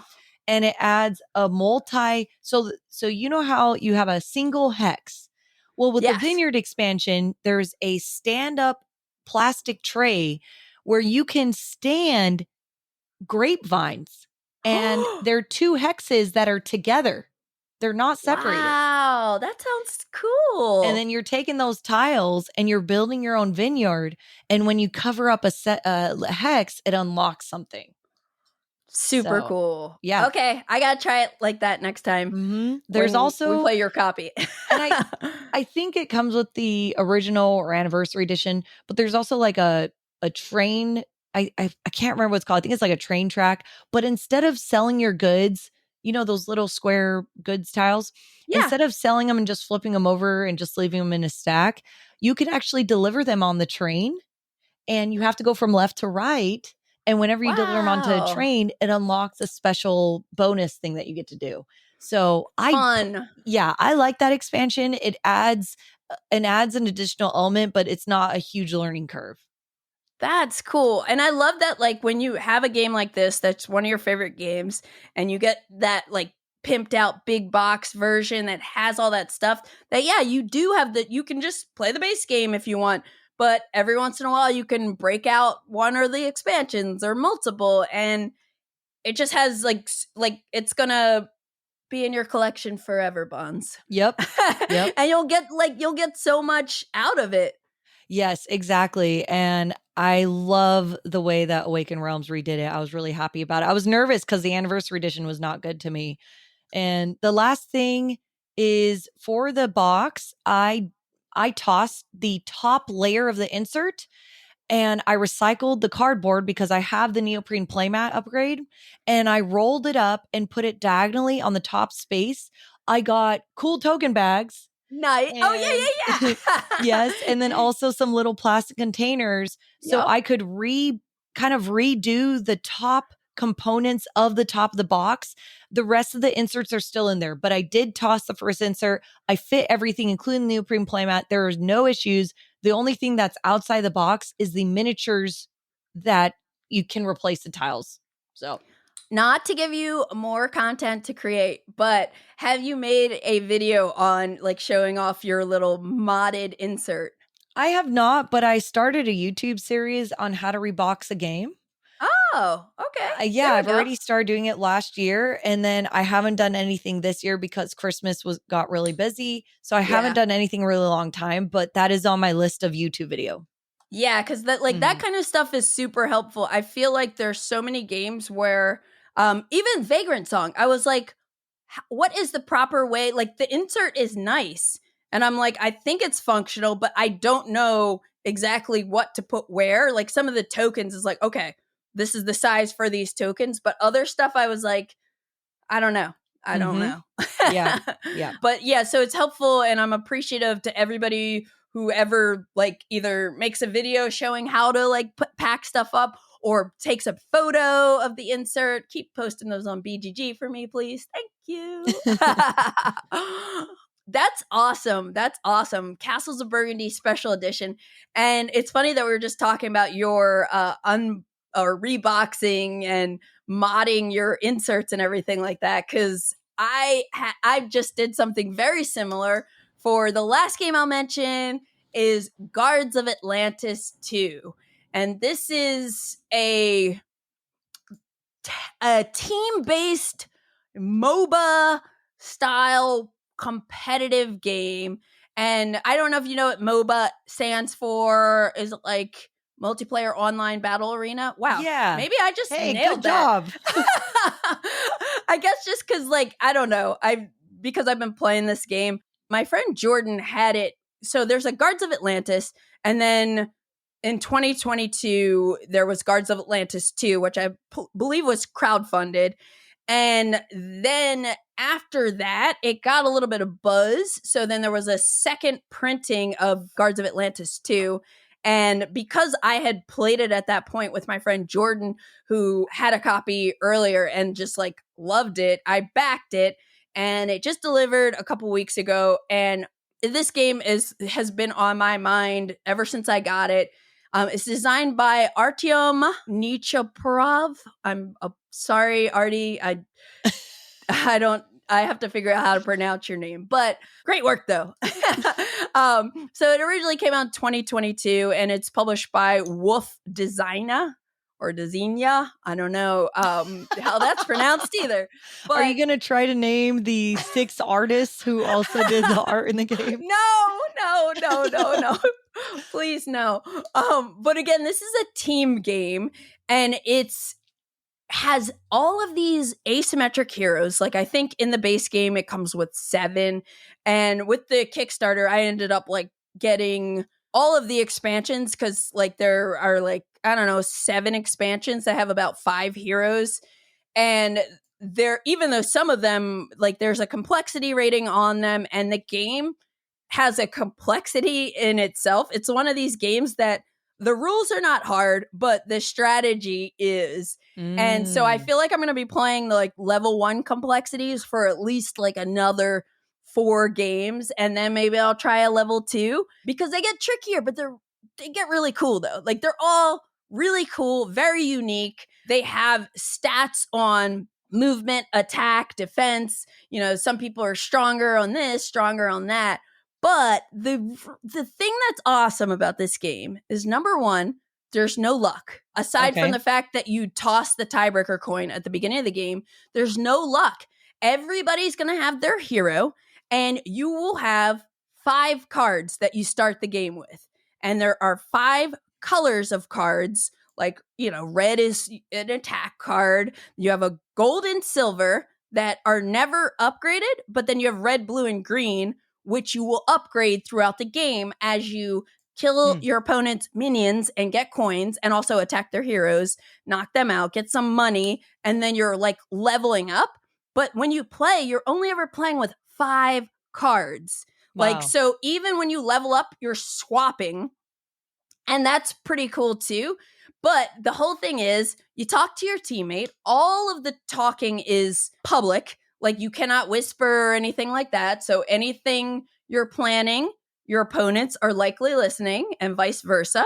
And you're going to pick a card and put it face down. Once everyone's done that, we reveal the cards. And at this point, you cannot talk. I mean, you could talk, but you cannot talk about the game at all. Like, you can't be like, oh crap, Bonds has a faster initiative than me and she's going to attack there. Maybe I should, And the cards are multi-use. So some cards will allow you to like give you a number of movement points, but some special effect. So you can like, based on what your opponents are doing, pivot on the card you play, or you could just be like, oh, well, never mind because they moved and I can't attack them now because they're not in my range or whatever. But it's all like there's no dice rolling. It's all like very like deterministic, like very like you have to synergize with your team to do cool combos. Like the first game that I played my birthday weekend, we played a 3v3 game and it was looking kind of grim, but we made it to the final round, which is called a wave. And both teams had 2 life points left. There's a shared life point scenario or situation, like where basically our team will have a pool of hearts. And if our hearts are ever all depleted, we lose. That's one of the ways you lose, or that's one of the ways you win by attacking your other, your opponent's heroes. But the other way you can win this game is doing a push, which I think people who play MOBAs probably know what this means. But you have like minions for both teams that are on the board. The minions never attack you. They can help you with defense if you're adjacent to them, but you're going to be trying to kill your opponent's minions because when you do that, you're going to push closer to like their home area. And then you like reset up the battle and you start the next wave. And if you're able to push one more time by defeating all their minions, you win the game. But what's likely going to happen is they're going to push back and then you're going to be back in the center for wave 3. And then maybe they push towards you. So the game often will end at the end of the final push, and whoever makes that push wins. So it's pretty cool. And we got to a situation where we were kind of even going into the last wave. And I had a card. Again, we flip our cards. I had a card that let me pick an enemy hero in range and make them discard a card. And I'll remind you, you only have 5 cards. And I didn't say this, but you play typically 4 of them. Like there are 4 turns where you're going to decide a card, flip it. So if you run out of cards, Bonds, you can't do anything. Oh. And when you defend in this game, you defend from a card in your hand. So sometimes even attacking someone, even if you're not going to like kill them off and like reset them, you still make them play a card. Oh. Yeah. So I was in range of all 3 of my enemy heroes. And I was like, can't talk to my team. But I was just like looking around. I was like, I'm going to attack Matt because he was playing this character that's kind of beefy. And I was like, yep, discard a card. My teammate goes, because the initiative, my team had the last 3 turns. My teammate plays an effect that makes Matt discard a card. No. And then Jordan goes in and attacks Matt. He can't defend. That was the last 2 hearts. And it was so exciting. Oh, that sounds epic. Yeah. It's really cool. And I realized after the fact that I was like, I completely played my hero wrong. Like she had some really cool defensive ability that I kind of just ignored. So it's like, there's so much to like learn from this game. And it's just like the team interaction. Like I also had a game where I accidentally pushed an enemy in adjacent to my opponent, which let that enemy kill my opponent. Oh no. Early on, I think it was turn 1, and all we could do is just laugh. Because like stuff like that happens, but there are ways push and pull to get back into it. And it's just fascinating seeing how these different heroes interact with each other, whether they're on your team or you're playing against them. And the last thing I'll just say, is the leveling up is really cool. So at the end of each round, you must level up. You must spend all your money to level up. But it's cool because you have this level tracker on your player board and you pay coins equal to the level you're on. So when you're on level 1, you pay 1 coin, you go up to level 2. That means you get to get one of your level 2 cards, and it's only for the red, blue, and green. And so maybe I decide I'm going to pick red. So with leveling up, you always have 2 options of cards. One that's like a better version than your like starting one, and then one that's like a zag, like something a little different. So you decide. But the cool thing is the card that you don't decide, you tuck on the top of your player board and it increases some stat, like increased initiative or defense or attack. And so like the choice of like, do I want this to be on my hand, or do I really need to like tuck that card and put this one? But as you go, you're like leveling up your character, you're getting money. It's really, really fun. I love it. I'm so excited. I just talked to Lincoln. I'm going to do a stream with him where he's going to help me paint my minis. So I think we're targeting that for March 13th. So in the evening, Los Angeles time. So if anybody is looking for painting advice on their Guards of Atlantis minis, hop on there. But I'm just like really, really like, I can't get enough of this game. And the challenge is it's 2v2 or 3v3. Like there is a way to play with bigger counts if you have experienced players. And there's also a way to play with unbalanced, like if 3 versus 2 or whatever. But yeah, it's really, really solid, and I'm very excited about it. Oh, and the whole thing that I was trying to tell you, Bonds, is that I've been trying to organize it, right? So okay. Yeah. So I took the expansion boxes are like small, and I basically cut card trays from the main box and fit like a bunch of like the coins and tokens into a small box. Then each of the heroes I bought burger deck boxes for and labeled them, put the complexity stars, all their components are in there. I cut them in. Yeah, I'll have to show you, and I should give back and post on BGG, but I got some tips from someone's YouTube video. I want to say like Side Room Games LLC or something. I don't know. I forget the name of the channel, but it inspired me to like get my situation organized. Wow, good for you. Let's go. Organization. Yes. So this is another one. I definitely want to play with you, see what you think. How long is the game? I want to say like 2.5 hours. Okay. Like it could be faster depending on if like somebody wins early, but it's not incredibly long, and you kind of just get sucked into it. Yeah. Because it's all like, it's a lot of like just simultaneous thinking and like seeing what people are going to do. And yeah. And the oh my gosh, the asymmetric heroes. So good. Can't wait to check it out. Guards of Atlantis 2. All right, Bonds. Well, we did pile in a lot of games here, but I know you have a lot to do before you head to Dice Tower West. So thank you for spending 2 hours with me. Yeah, it's been so fun. Anything to not have me go back to work, please. Thank you. This was perfect. So I'm helping you by procrastinating a little bit. Yeah. And maybe we're helping each other, actually. And you know what? Every single game that you mentioned, I had never heard of before. I might have seen the box cover for like something similar or something else you were talking about. But I learned so much about board games today. I think the only one just going through was Rock Hard 1977. And then the other ones you hadn't heard of. Good. Yeah. Good. Awesome. So I learned a lot today.